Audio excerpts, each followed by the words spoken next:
ভোটগাঁৱত ৰাস্তাৰ বেহাল অৱস্থা। চৰকাৰৰ বিৰুদ্ধে ABMCৰ তীব্ৰ প্ৰতিবাদ।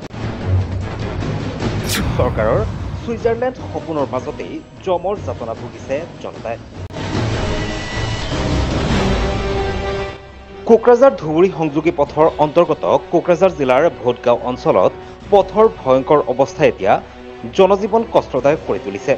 বিশেষকৈ স্থানীয় ভোটগাঁও পথত এজাক বৰষুণৰ পানীত পুখুৰীলৈ পৰিণত হোৱা পৰিলক্ষিত হৈছে। ফলস্বৰূপে সাধাৰণ ৰাইজৰ লগতে স্কুলীয়া ছাত্ৰ ছাত্ৰীসকলে দৈনন্দিন যাতায়াতৰ সময়ত কঠিন সমস্যাৰ সন্মুখীন হ'ব লগা হৈছে।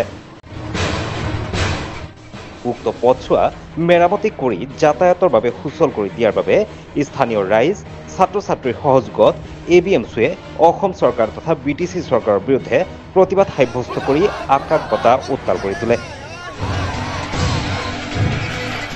প্ৰমোদ বড়োৰ নেতৃত্বাধীন UPPL চৰকাৰে BTCখন ছুইজাৰলেণ্ড বনোৱাৰ সপোন দেখুৱাই সম্পূৰ্ণৰূপে বিফল হোৱা বুলি অভিযোগ উত্থাপন কৰে ABMCয়ে। লগতে ফকিৰাগ্ৰাম সমষ্টিৰ নেতা তথা EM অৰূপ কুমাৰ দে ৰাইজৰ উন্নয়নমূলক সমস্যাসমূহ সমাধান কৰাৰ পৰিৱৰ্তে জাতিগত বিভাজন ঘটাবলৈ চেষ্টা কৰি আহিছে বুলি অভিযোগ কৰে ABMCৰ সাধাৰণ সম্পাদক জাইদুল ইছলামে। কোকৰাঝাৰ চহৰৰ পৰা BTC ৰাজধানীৰ পৰা 3 কিলোমিটাৰ নিলংগত BTRৰ প্ৰমোদ বড়ো চিফ ডাঙৰীয়াৰ ছুইজাৰলেণ্ড দেখাৰ কাৰণে ইয়াতে আপোনালোকক মাতিছো।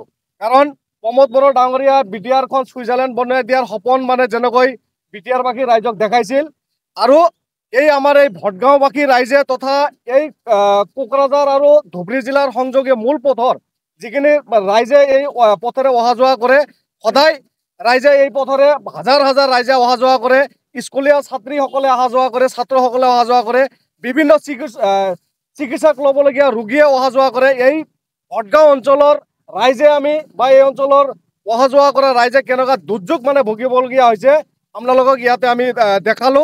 আৰু প্ৰমোদ বড়ো ডাঙৰীয়াই সততে কৈ থাকে BTRখন আমি একেবাৰে ছুইজাৰলেণ্ড বনাই দিম বা ছুইজাৰলেণ্ড বনাই দিলো।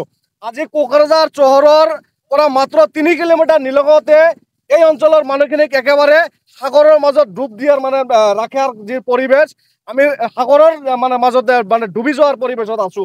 এইখিনি প্ৰমোদ বড়ো চৰকাৰ ডাঙৰীয়া আজিলৈকে দেখাৰ সময় নহল। আৰু আপোনালোকে জানে হঠাতে BTRৰ এজন EM আছে অৰূপ কুমাৰ দে ডাঙৰীয়া, তেখেতে হঠাতে হিন্দু মুছলিমৰ মাজত ৰাজনীতি কৰি সমষ্টিবাসীৰ মাজত কেনেকৈ দুটা জনগোষ্ঠীৰ মাজত বা বিভিন্ন জাতি জনগোষ্ঠীৰ মাজত সাম্প্ৰদায়িক শক্তি তেখেতে বিয়োগ কৰি বিভিন্ন জাতি জনগোষ্ঠীৰ মাজত কেনেকৈ ভাতৃত্ববোধ নষ্ট কৰা যায় এই লৈ কাম কৰি থাকে। আৰু তেতিয়া যেতিয়া কিবা কয় আপোনাৰ অৰূপ দে ডাঙৰীয়া যেতিয়া আমাৰ এই ফকিৰাগ্ৰাম সমষ্টিত আহিছিল, তেতিয়া বিভিন্ন ৰাইজক বিভিন্ন সংখ্যালঘু অঞ্চলত যায়, বিভিন্ন আমাৰ এই অঞ্চলৰ বিভিন্ন জাতি জনগোষ্ঠীৰ অঞ্চলত যায় তেখেতে ৰাইজৰ উন্নয়ন কৰা যি প্ৰতিশ্ৰুতি দিছিল, আজি এই ফকিৰাগ্ৰাম সমষ্টিৰ অন্তৰ্গত এই ভটগাঁও এই মূল ৰাস্তাখনৰ অৱস্থা আপোনালোকে দেখক। এইখন হ'ল অৰূপ কুমাৰ দে ডাঙৰীয়াৰ সমষ্টি আৰু তেখেতে মাহত কমেও 4-5 বাৰ এই ৰাস্তাৰে অহা যোৱা কৰে, কিন্তু তেখেতৰ এই ৰাস্তাৰ কথা কেতিয়াও মনত নপৰিল, এই অঞ্চলৰ দুখ দশাৰ কথা কেতিয়াও মনত নপৰিল।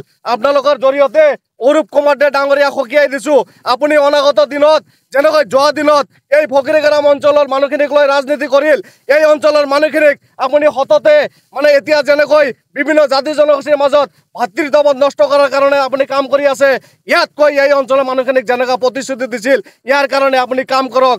কাৰণ এই অঞ্চলৰ মূল যিটো ৰাস্তা ধুবুৰী আৰু কোকৰাঝাৰ সংযোগী যিটো পথ, এই ৰাস্তাৰে মানুহ চাইকেল চলাই যাব পৰা নাই, এই ৰাস্তাৰে মানুহ অটো ৰিক্সা লৈ যাব পৰা নাই, এই ৰাস্তাৰে মানুহ বাইক লৈ যাব পৰা নাই।